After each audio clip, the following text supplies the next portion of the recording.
So good evening everyone. आज का हमारा जो सेशन है that is on Rajmata Jijau the great mentor. Great mentor, mentor का मतलब ये होता है जो टीचर होता है। टीचर का मतलब होता है शिक्षक, शिक्षा देने वाला। और मेंटर एक ऐसा व्यक्ति होता है जो किसी स्टूडेंट को कैरी करके साथ लेके जाता है। सेकेंडली, उसकी जो इनबॉर्न क्वालिटीज है या फिर उसकी जो क्वालिटीज है उसको डेवलप करने के लिए मदद करता है। तो राजमाता जिजाऊ जो थी वो शिक्षक भी थी और एक मेंटर भी थी। तो आज हम लोग उनके बारे में एक डीप एनालिसिस करने वाले हैं। Rajmata Jijau, the mother who nurtured her son to be Shivaji the founder of Maratha empire. तो मराठा एम्पायर जो आज खड़ा हुआ, इसके पीछे छत्रपति शिवाजी राजा का हाथ था। लेकिन छत्रपति शिवाजी राजा की जिन्होंने जड़न खड़न की वो थी राजमाता जिजाऊ। तो उन्होंने छत्रपति शिवाजी राजा को किस तरह से आप ये किया, डेवलप किया, उसके बारे में हम लोग आज स्टडी करने वाले हैं। और ये आज इंपॉर्टेंट क्यों है? क्योंकि जिस तरह से राजमाता ने छत्रपति को डेवलप किया, उसी तरह से आज की डेट में भी जो नई जनरेशन है हमारी, उन्हें डेवलप करने के लिए हमें राजमाताओं की जरूरत है। तो राजमाता के अंदर ऐसी क्या स्पेसिफिक क्वालिटीज थी, उससे हम लोग समझने वाले हैं आज। We really owe the Swaraj to Jizao because without her upbringing and the value she inculcated into her child, we could not have got a king, a warrior like Shivaji. तो उन्होंने जो इस तरह से छत्रपति को बड़ा किया, उनके अंदर जो क्वालिटीज उन्होंने इंकलकेट की, अगर वो क्वालिटीज उन्होंने इंकलकेट नहीं की होती तो हमें इतना बड़ा जो स्वराज्य है स्थापन करने वाला व्यक्तिमत्व कभी नहीं मिला होता। यहां आप देखेंगे हम लोग, Shahaji Raje Bhosle had to move to south as per part of his duties towards Adil Shah. He sent Jizau with little Shivaji to Pune. Age of Shivaji Raje 5 years. यहाँ पे आप समझने की कोशिश करेंगे कि उनके जो फादर थे शाहजी राजा भोसले, उस टाइम आदिल शाह की फौज के अंदर वो सरदार थे। तो उन्हें साउथ जाना पड़ा क्योंकि उनका वहां पे काम था, ड्यूटी थी, जो भी था। जिजा माता ने छत्रपति शिवाजी राजा को लेके पुणे के अंदर वो सेटल हुए। उस टाइम छत्रपति की जो एज थी ओनली 5 इयर्स थे। तो आज की डेट में भी आप देखोगे तो पेरेंटिंग के अंदर ये सेम इश्यूज आ रहे हैं। जो फादर है उनका जॉब कहीं बाहर होता है, जैसे हमारे पास आरती है, उसके फादर का जो ड्यूटी है उनका जम्मू कश्मीर में ड्यूटी है। आज ही उनसे मेरी बात हुई थी। खासकर मुंबई के अंदर जो पेरेंट्स है उनकी कंडीशन ऐसी है कि पेरेंट्स अगर सवेरे 6 बजे निकल जाते हैं ऑफिस के लिए तो उन्हें रात में आने के लिए 8 या 9 बज जाते हैं। मतलब प्रैक्टिकली जो है फादर्स जो है वो अपने बच्चों के लिए अवेलेबल नहीं होते। अभी इसके इसमें उनका दोष भी नहीं है, क्योंकि जो प्रेजेंट सिचुएशन है वो उसी तरह से है। क्योंकि उन्हें 10 घंटा 12 घंटा काम तो करना ही है। सेकेंडली ट्रैवलिंग टाइम इतना बढ़ चुका है तो प्रैक्टिकली उन्हें टाइम नहीं मिलता है। और ये सेम सिचुएशन वहां पर भी थी छत्रपति शिवाजी राजा के समय। उस टाइम उनके फादर काम में व्यस्त थे तो उन्हें इतना इंटरेक्शन नहीं हो पाता था। सारी की सारी जिम्मेदारी जो थी उनके जड़न घड़न की, उनके डेवलपमेंट की, उनके मदर ने शोल्डर की थी। कई बार कुछ फैमिलीज के अंदर मैं देखता हूँ बड़ा अफसोस होता है, बुरा लगता है कि कुछ पेरेंट्स के अंदर कुछ फादर्स जो होते हैं वो ड्रिंकिंग वगैरह में एंगेज होते हैं। तो सारी की सारी रिस्पॉन्सिबिलिटी जो होती है फिर से मदर के ऊपर आ जाती है। तो ये एक नियति है या फिर एक जो बोल सकते हैं आप किस्मत बोल सकते हैं, जो भी बोल सकते हैं इसे आप। ये जो है वो है, इसे हमें लेके कैरी करना होगा। अब आप ये समझ लो कि बच्चों की जड़न घड़न की जिम्मेदारी जो है आपकी है और इस चीज को लेके आप कैरी करो। अगर हम इसके ऊपर झगड़ा करते रहेंगे कि नहीं आप ध्यान नहीं देते हो बच्चों के ऊपर, आपकी रिस्पॉन्सिबिलिटी भी है, आपने भी ध्यान देना चाहिए, तो मुश्किल हो जाएगी। उससे अच्छा ये समझ लो कि अगर जैसे छत्रपति शिवाजी राजा की जड़न घड़न और उनका जो डेवलपमेंट है राजमाता ने किया, आप खुद को राजमाता बोल के कंसिडर करो और ये समझो कि हम मुझे ही इसकी परवरिश करनी है और मुझे इसे डेवलप करना है, एक छत्रपति मुझे बनाना है। इससे क्या होगा कि आपकी जो एनर्जी है जो डाइवर्ट हो जाती है वो डाइवर्ट नहीं होगी, एक जगह कॉन्सेंट्रेट होगी। तो इस एनर्जी को कॉन्सेंट्रेट करना बहुत जरूरी है, क्योंकि आपके ऊपर ही आपके चाइल्ड का भविष्य डिपेंड करता है। अभी हम जिजा माता की और कुछ क्वालिटीज को स्टडी करने वाले हैं। इन्फ्लुएंशियल मदर, बेसिकली क्या होता है कि हमारा एक इन्फ्लुएंस होता है।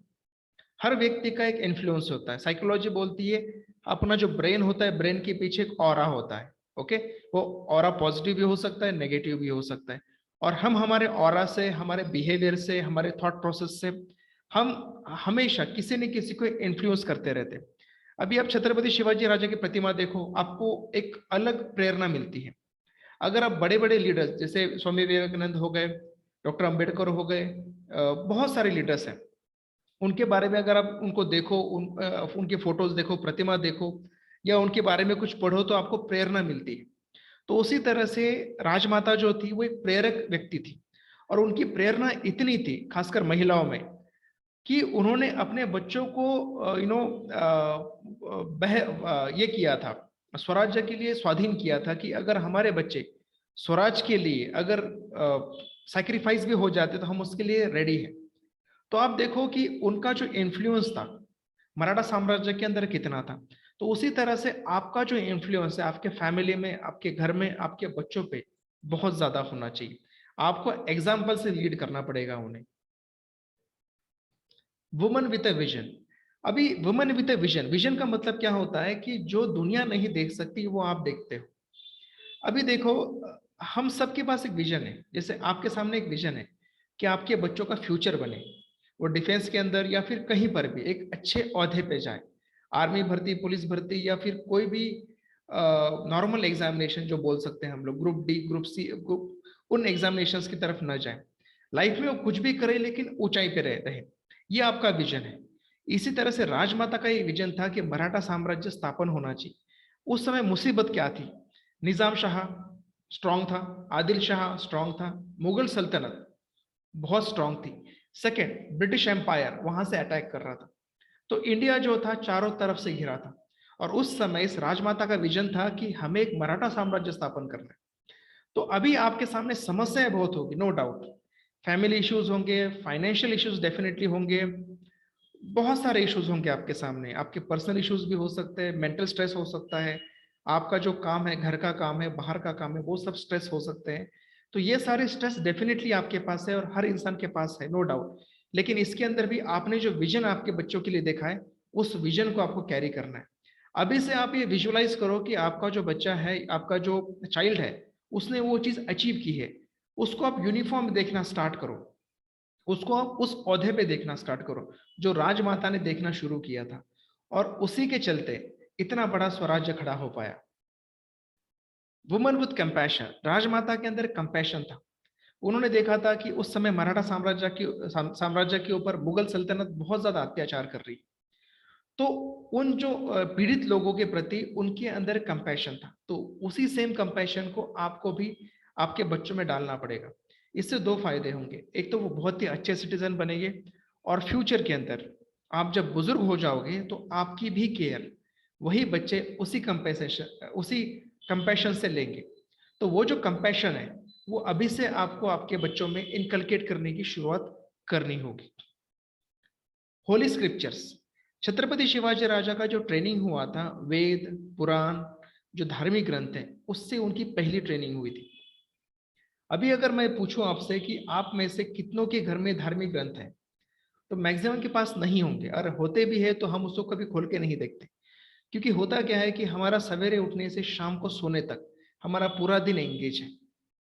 हम अपने कामों में इतने व्यस्त है कि हमें उन धार्मिक ग्रंथों को देखने की अभी हमें एक्चुअली टाइम नहीं है हमारे पास।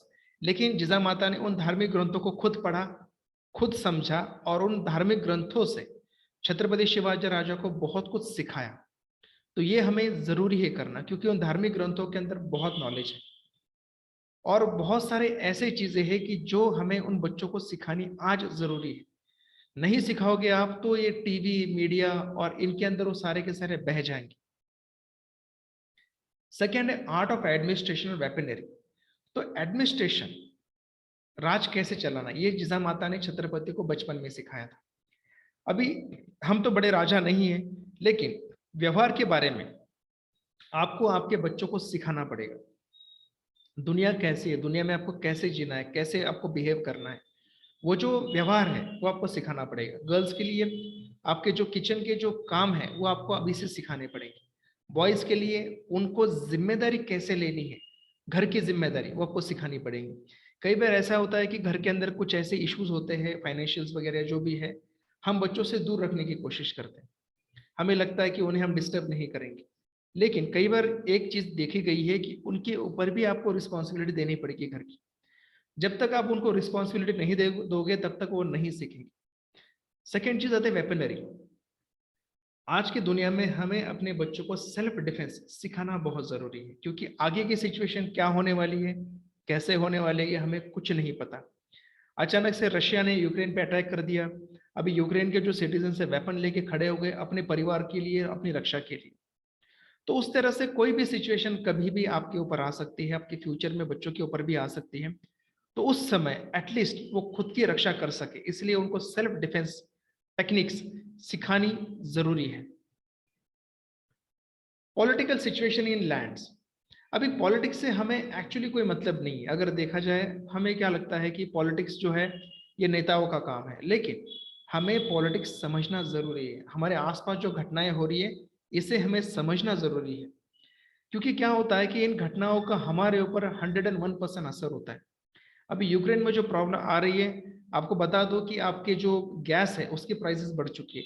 100 रुपीज से ऊपर गैस की प्राइस बढ़ चुकी है। पेट्रोल डीजल्स के प्राइसेस बढ़ने वाले, और पेट्रोल डीजल्स के और गैस की प्राइस बढ़ने के बाद डेफिनेटली सारी महंगाई बढ़ेगी। आपका जो घर का इनकम है वो तो उतना ही है, स्टेबल रहेगा, लेकिन जो महंगाई है वो तो बढ़ने वाली। फिर आप उसको कैसे मैनेज करोगे? तो इस तरह से कई सारी जो आपके अगल बगल होने वाली चीजें हैं उसे आपको समझनी है, और आपको आपके बच्चों को भी समझानी है। क्योंकि अगर आप समझो और ना समझो, उसका इम्पैक्ट आपके ऊपर डेफिनेटली होने वाला है। तो ये अंडरस्टैंडिंग जो है हमें अपने बच्चों में लानी जरूरी है। और यही सब सेम चीज जिजा माता ने छत्रपति शिवाजी राजा के अंदर वो अंडरस्टैंडिंग डेवलप की थी, to understand the situation.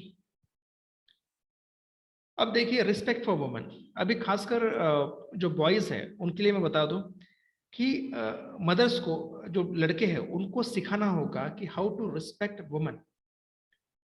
Chhatrapati Shivaji Raja के समय भी ऐसा होता था कि मुगल सल्तनत और जो भी आदिल शाह, निजाम शाह, उनकी जो सल्तनत थी वहां पे महिलाओं पे अत्याचार होता था, लेकिन छत्रपति शिवाजी राजा, उनकी जड़न घड़न ऐसी हुई थी कि वो महिलाओं को रिस्पेक्ट देते थे।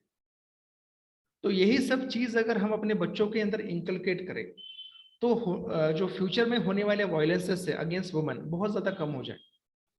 गर्ल्स के लिए भी हमें एक चीज देना समझानी पड़ेगी कि आपको भी आपका जो अटायर है, आपका जो ड्रेसअप है और आपका जो बिहेवियर है वो बहुत ही आपको टू द ऑर्डर रखना पड़ेगा, जिससे आपके ऊपर भी मुसीबत ना आए। तो गर्ल्स या बॉयज दोनों की भी हमें एक शिक्षा देने की अभी जरूरत है, जो जिजा माता ने छत्रपति को दी थी। फिर आती जेंडर इक्वेलिटी।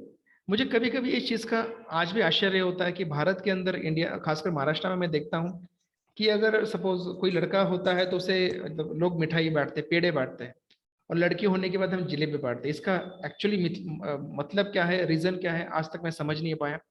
लेकिन जनरली बोला जाता है कि जो लड़के होते हैं वो वंश का दिया होते हैं। लेकिन मैं पूछना चाहूंगा आप लोगों से कि अगर हम बोलेंगे वंश का दिया, तो हमें कितने वंशज पता है? हमें ग्रैंडफादर या फिर उनके फादर, वहां तक हमें हमारी जनरेशन पता है, उसके आगे हमें जनरेशन नहीं पता हमारी। तो अगर हम ये पूछेंगे कि हम किसका वंश चला रहे हैं, हमें एक्चुअली नहीं पता। हमें बस 3-4 पीढ़ी पीछे तक का पता होता है, उसके आगे हमें नहीं पता होता है। तो ये वंश क्या होता है एग्जैक्टली, और हम वंश के पीछे इतने क्यों पड़े?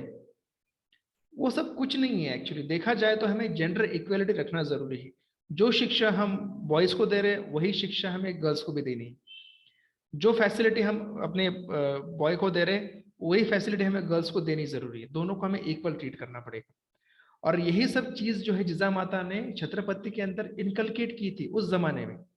आप सोचिए, आज से कई सालों पहले, 400-500 साल पहले जिजा माता ने ये सारी चीजें छत्रपति को सिखाई थी। हम कोई अलग चीज नहीं कर रहे, लेकिन जो चीजें जिजा माता ने अपने बच्चों को सिखाई, छत्रपति को सिखाई, वही चीज हमें अपने बच्चों को भी सिखानी जरूरी है। जिजा माता में और कुछ स्पेशल क्वालिटीज थी, जैसे उनका इंडिपेंडेंट नेचर था। फिर उनके अंदर लीडरशिप स्किल थी। अभी आप जो है आपके फैमिली की लीडर आप खुद हो, क्योंकि बहुत सारे डिसीजन आप खुद लेते हो। तो ये जो लीडरशिप क्वालिटीज है, क्योंकि आप जो है आपके घर को चलाते हो, you are the navigator. Second क्या है कि कुछ अगर चीज गलत हो रही है तो उसके लिए आपको स्टैंड अप भी होना पड़ेगा। खासकर आपके बच्चों के लिए। अगर आपके बच्चों का कोई स्पेसिफिक करियर आपको चूज करना है, या फिर उनको अगर कुछ ऐसी चीज है जो आपकी फैमिली या फिर आपके जो रिलेटिव्स अप्रूव नहीं कर रहे हैं, लेकिन आपको समझ में आ रहा है कि उसका उसमें इंटरेस्ट है, और सेकेंडली उसका पैशन है, तो उसके पैशन के लिए आपको स्टैंड करना पड़ेगा। अगर आप स्टैंड नहीं करोगे तो कोई और स्टैंड नहीं करने वाला। सेकेंड, आपकी डिसीजन मेकिंग एबिलिटी और क्लियरिटी ऑफ थॉट्स। आपकी जो थॉट प्रोसेस है वो बहुत मैटर करती है। आप क्या सोचते हो, कैसे सोचते हो, क्योंकि अल्टीमेटली आप जो सोचते हो, जैसे सोचते हो, वही कॉपी, उसी का अनुकरण आपके बच्चे करने वाले। So you are actually a role model for them. अब और एक सबसे महत्वपूर्ण चीज, जिजा माता अपने बेटे को हमेशा राजे बोलते थे। अब देखो वो छोटा था, 5 साल 6 साल उनकी जो भी एज थी, उस समय से उन्हें राजे बोल के वो संबोधित करती थी। उनका मानना यह था कि मैं उसको आज से ही वो फीलिंग देना स्टार्ट करूं। छत्रपति शिवाजी राजा को जो राजे बनने की फीलिंग थी, उन्होंने बचपन से ही दी थी। इसका मतलब जिजामाता ने अपने बच्चे के ऊपर बिलीव किया था कि ये बड़ा होकर राजा बनेगा, बड़ा होकर स्वराज्य स्थापन करेगा, और मराठा साम्राज्य का ये उद्धार करेगा। तो बेसिकली आपको भी आपके बच्चे के ऊपर बिलीव करना पड़ेगा कि ये बड़ा होके कुछ ना कुछ करेगा। जो भी आपने उसके लिए विजन किया है, ड्रीम किया है, सोचा है, वो डेफिनेटली अचीव करेगा। इसका बिलीव आपको आपके बच्चे के ऊपर रखना पड़ेगा। लेकिन आज की डेट में अगर हम देखें, जनरली हम करते क्या है, वो हम देखते हैं। अभी देखिए, 60,000 नेगेटिव थॉट्स आज आपके बच्चे के माइंड में एक दिन में जा रहे हैं, क्रॉस हो रहे हैं उसके माइंड से। अभी आप सोचिए उसकी कंडीशन क्या होती है। अब वो जो नेगेटिव थॉट्स है वो कहाँ कहाँ से आते हैं। फर्स्ट, आप वो जो नेगेटिव थॉट्स आपके घर से आते हैं। घर से आप जो कंटिन्यूसली डांटते रहते हो, तू नालायक है, तू गधा है, तुझे ये नहीं आता, तुझे वो नहीं आता, तू ये नहीं कर सकता, वो नहीं कर सकता। आप आंखें बंद करके सोचिए कि दिन में आप कितनी बार उसको ये सब चीज बोलते हो। सेकेंड, नेगेटिव थॉट्स आते हैं रिलेटिव से। 99% रिलेटिव्स जो है डिमोरलाइज करने का काम करते हैं। 1% होते हैं जो आपको अपग्रेड करने का काम करेंगे। 99% कुछ ना कुछ उल्टा बोल देंगे, क्योंकि ईगो फीलिंग होती है, वो जो भी है, ह्यूमन नेचर है। थर्ड, नेगेटिव थॉट्स उनको आते हैं पीयर ग्रुप से, जिनके साथ वो खेलते हैं, उठते हैं, बैठते हैं। फोर्थ आते हैं उनके टीचर्स से, जहाँ पे वो पढ़ते हैं। क्योंकि वहां पे क्या होता है कि टीचर्स का एक मानना ये होता है कि मुझे डांटना है, डांटने से क्या है कि बच्चे सुधर जाते हैं। लेकिन डांटने के चक्कर में वो ऐसा कुछ बोल देते हैं कि बच्चा जो है मेंटली एकदम डिमोरलाइज हो जाता है। और ये देखिए उनकी कंडीशन कैसे होगी। अब ऐसे कंडीशन में आप कैसे सोचोगे कि वो प्रोग्रेस करेगा। अगर वो मॉरली डाउन है तो वो प्रोग्रेस नहीं कर सकता। जिजा माता ने छत्रपति को मॉरली कभी डाउन नहीं होने दिया। अब देखिए वहां पे सिचुएशन क्या थी। आदिल शाह, निजाम शाह, मुगल सल्तनत, ब्रिटिश एम्पायर, और सारे के सारे पावरफुल थे। मराठा साम्राज्य के पास क्या था? हमारे पास पैसा नहीं था, हमारे पास सोल्जर्स नहीं थे, मावड़े थे, मावड़ों के पास ट्रेनिंग नहीं थी। मावड़े जो थे नॉर्मल फार्मर थे, वो भी फार्मर ऐसे थे कि वो गरीब थे। क्योंकि हमें आदिल शाह, निजाम शाह, मुगल्स, हमें सब लोगों को लगान देनी पड़ती थी, मतलब हमें टैक्स देना पड़ता था, और हम लोग गरीब थे। तो इतनी बैड सिचुएशन के अंदर भी छत्रपति शिवाजी राजा ने स्वराज्य खड़ा किया। खड़ा करने के पीछे क्या ये रीजन था कि उन्हें मॉरली बहुत ज्यादा बूस्ट किया गया था। उनकी मदर ने हमेशा उनका मॉरल हाई रखा था। तो आपकी सिचुएशन कितनी भी बैड हो, आपके आसपास कितने भी गलत चीजें हो रही हो, नो प्रॉब्लम, हमें अपने बच्चों का मॉरल बहुत हाई रखना है। 101% उनका मॉरल हाई रखना है। उनके अंदर हमें एक विनर एटीट्यूड आज से ही इनकलकेट करना पड़ेगा। अभी जो होता है कि खासकर बच्चे ने अगर कोई गलती की तो मदर फादर दोनों उसको डांटना स्टार्ट कर देते हैं, बहुत ज्यादा डांटना स्टार्ट करते हैं। हमें लगता है कि डांटने से वो सुधर जाएगा। डेफिनेटली कुछ हद तक ये सही है, लेकिन अब आपसे मैं ये पूछना चाहूंगा कि दुनिया में ऐसा कौन सा व्यक्ति है जो गलतियां नहीं करता? हर व्यक्ति गलती करता है, मैं भी गलती करता हूँ, आपने भी गलती किया होगा। उस गलती को आपको किस तरह हैंडल करना है वो बहुत इंपॉर्टेंट है। अगर आपके चाइल्ड ने गलती की है, उसे डेफिनेटली बुलाओ। सेम टाइम मत डांटो उसे। आप क्या करो, उसको टाइम दो थोड़ा सा, उसे उस गलती का एहसास खुद होने दो। अगर उसे गलती का एहसास हो जाता है तो उससे प्यार से समझाओ कि देख, तूने ये गलती की है और ये ऐसा तूने नहीं करना चाहिए था, अगली बार रिपीट मत कर। उस गलती से उसे निकलने का मौका दो। जनरली होता क्या है कि उस गलती के अंदर हम उसको दबा देते हैं, वो इतना डिप्रेशन में चला जाता है कि वो खुद को गिल्टी फील करना स्टार्ट कर देता है। ओके, रोड पे देखिए आज दिन में कितने एक्सीडेंट्स होते हैं। इंडिया के अंदर कम से कम 50 लाख लोग रोड एक्सीडेंट में मारे जाते हैं। आपको लगता है कि एक्सीडेंट जो होते हैं वो कोई शौक से करता है? वो भी गलती से ही होते हैं। तो गलतियां बहुत ज्यादा होती है, दुनिया गलती कर रही है। आपके बच्चे ने गलती की, कोई अलग नहीं है, और गलती उसने कितनी भी बड़ी क्यों क्यों ना की हो, लेकिन उसमें से निकलने का रास्ता होता है। बहुत सारे बच्चे होते हैं जो ड्रिंक्स में, ड्रग्स में, बहुत सारे एक्सट्रीम केसेस में भी इन्वॉल्व हो जाते हैं, लेकिन वहां से भी उन्हें बाहर लाया जा सकता है। तो उस उन गलतियों से हमें उन्हें बाहर लाना है, हमें उन गलतियों में उसको दबाना नहीं है। अगर गलती से भी आपके बच्चों के अंदर गिल्ट फीलिंग आना स्टार्ट हो गई, तो वो उस गलती के नीचे दब जाएंगे, तो फिर हमें उनसे उससे निकालना मुश्किल हो जाएगा, फिर वो डिप्रेशन में चले जाएंगे। पुणे के अंदर एक सेंटर ओपन हुआ है, आदित्य बिरला ग्रुप ने वो सेंटर ओपन किया है। उस सेंटर के पास कम से कम दिन में से कम 200-300 कॉल्स जाते हैं कॉलेज स्टूडेंट्स के, कि sir I am feeling depressed. तो ये जो सिचुएशन है ये बहुत भयानक है, और हमें इस सिचुएशन को रोकना पड़ेगा अभी। So thank you very much. और जैसे जिजा माता ने छत्रपति शिवाजी राजा को बड़ा किया, मैं आशा करता हूं कि ये जो सेशन है आपको हेल्पफुल हुआ होगा।